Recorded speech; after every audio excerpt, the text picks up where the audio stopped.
नमस्कार, मी वैष्णवी. आपण पाहत Indian TV news. Indian TV न्यूजच्या बुलेटिन मध्ये आपले स्वागत आहे. चला तर नजर टाकवायच्या काही विशेष घडामोडींवर. भारतीय जनता पार्टी पक्षाकडून होणारी नमो चषक 2024 ची बुद्धिबळ स्पर्धा कल्याण पश्चिमच्या सॉलिसिटर बँकेट हॉलमध्ये संपन्न झाली. यावेळी भाजप कल्याणचे माजी आमदार नरेंद्र पवार यांची प्रमुख उपस्थिती होती. तसेच बुद्धिबळ खेळातील ग्रँडमास्टर अभिजित कुंटे यांची उपस्थिती दर्शनीय होती. नमो चषक 2024 च्या विविध स्पर्धा 288 विधानसभेत होत असून यातील बुद्धिबळ स्पर्धा ही कल्याण पश्चिम विधानसभेत घेण्यात आली. भाजपा कल्याण जिल्हा सरचिटणीस अमित ठाकरस यांनी या स्पर्धेचे आयोजन केले होते. यात 980 विद्यार्थ्यांनी भाग घेतला. या स्पर्धेचे विशेष आकर्षण ठरले ते ग्रँडमास्टर अभिजित कुंटे हे 25 जणांबरोबर स्पर्धा खेळले, पण त्यात एक स्पर्धक अक्षत यांनी त्यांना खेळात हरवले. खेळात एकाची हार किंवा एकाची जीत हा प्रकार जरी असला तरी ग्रँडमास्टरांना हरवणे हे एक विशेष उल्लेखनीय जीत होऊ शकते. स्वतः ग्रँडमास्टर यांनी या स्पर्धक अक्षत याचे कौतुक केले व मोकळ्या मनाने कबुले केले की मला हरवणारा कल्याण शहरात आहे याचा मला फार आनंदी आहे. या खेळात कल्याण ते टिटवाळा या शालेय विद्यार्थी वर्गाने सहभाग घेतला होता. प्रथम, द्वितीय व तृतीय पारितोषिकांची गटागटा स्पर्धा झाली व भाग घेणारा इतर उपविजेते यांनाही चषक देण्यात आले. भाजपा कल्याण जिल्हा सरचिटणीस अमित ठाकरस यांनी या स्पर्धेचे आयोजन केले असून मोहित लढे व सहर्ष सोमण यांच्यासहित इतर पदाधिकारी यांनी विशेष परिश्रम घेतले. Ramesh Gaikwad, India TV news, Kalyan. कार्यक्रम आहे नेमका किती विद्यार्थीपासून सुरुवात झालेली आहे, काय नेमका कार्यक्रम? नमो चषक 2024 याची संकल्पना भारतीय जनता पार्टीचे प्रदेशाध्यक्ष बावनकुळे साहेबांनी मांडली आणि सर्व खेळाडूंना खेळण्यासाठी एक व्यासपीठ देण्याची जबाबदारी महाराष्ट्रातील सर्व विधानसभा मधील आमदार आणि विधानसभा प्रमुख यांनी ती घेतली. कल्याण पश्चिम मधून माजी आमदार नरेंद्र पवार साहेबांनी नमो चषक याची जबाबदारी संपूर्णपणे घेतलेली आहे. त्यातला एक छोटासा भाग आजची ही बुद्धिबळ स्पर्धा मी त्यांच्याकडनं मागून घेतली आणि ही स्पर्धा इथे आज संपन्न झाली. आजच्या या स्पर्धेला ग्रँडमास्टर अभिजित कुंटे इकडे आले. त्यांनी 20 लोकांबरोबर सायमल्टेनियसली मॅच खेळली आणि आज सांगण्याचं एक कल्याणकरांच्या दृष्टीने कल्याणकरांचा एक छोटासा पार्टिसिपेट आज त्यांना हरवून गेला, त्यांनी मात दिली. हे सर्व कल्याणकरांसाठी नक्कीच आनंददायी गोष्ट असू शकेल. ह्याच्या पुढेही नमो चषकातून बरेचसे खेळाडू हे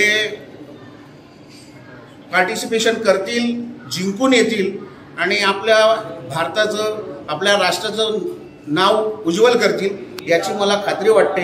आणि अशाच पद्धतीची दरवर्षी स्पर्धा पवार साहेबांनी आयोजित करावी असं मला वाटतं आणि इथेच थांबतो. धन्यवाद. पवार साहेब आणि अमित ठाकरे साहेबांनी अत्यंत भव्य अशी स्पर्धा आयोजित केलेली आहे. आय थिंक 800 ते 1000 लोकांनी या स्पर्धेमध्ये भाग घेतला आणि अत्यंत उत्कृष्ट व्यवस्था आयोजन या स्पर्धेचं इकडे झालेलं आहे. आणि 75 पेक्षा जास्त बक्षिसं आणि सायमल्टेनियस डिस्प्लेचा एक नाविन्यपूर्ण गेम अशी एक अनोखी पर्वणी असं म्हणता येईल कल्याणकरांना जिकडे त्यांनी उपलब्ध करून दिली. आणि मला खात्री आहे की ही फक्त सुरुवात आहे आणि नरेंद्र मोदी सरांना, प्राईम मिनिस्टरना आपल्या ज्याप्रमाणे बुद्धिबळाचं खूप प्रेम आहे त्याप्रमाणे कल्याणमध्ये चेस एक महत्त्वाचा खेळ म्हणून पुढे येईल आणि याच्या पुढे राज्यस्तरीय स्पर्धा, आंतरराष्ट्रीय रेटिंग स्पर्धा आणि शाळांमधून बुद्धिबळ या संकल्पना इथे जोरात राबवल्या जातील अशी मला खात्री वाटते. आपण अनेक ठिकाणी मी जेव्हा आलो तेव्हा मला वाटलं नव्हतं की कल्याणमध्ये एवढी टफ कॉम्पिटिशन मला मिळेल, पण सर्व कल्याणच्या मुलांचं मी अभिनंदन करतो की खूप चांगल्या प्रकारे यांनी खेळ केलेला आहे. आणि आज अक्षतनी ज्या प्रकारे गेम खेळला अत्यंत चांगल्या प्रकारे त्यांनी कन्वर्ट केला त्याची स्लाइड ॲडव्हान्टेज पोझिशन, तर मी त्याचं पण खूप अभिनंदन करतो. कैसा लगा आपके साथ इतने बड़े नामचीन प्लेयर के साथ आप खेल रहे थे? बहुत अच्छा। कैसा अनुभव था, खेलते वक्त डर लग रहा था, किस तरीके से? थोड़ा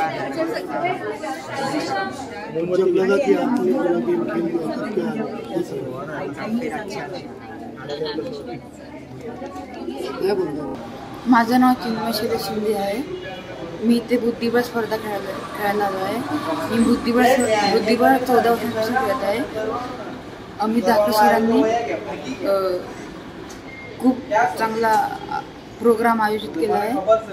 इथे ट्रॉफी पण देणार आहे.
या होत्या इंडियन टीव्ही न्यूज. तुम्हाला आमच्याशी संपर्क साधायचा असल्यास स्क्रीनवर दिलेल्या क्रमांकाशी संपर्क साधू शकतात.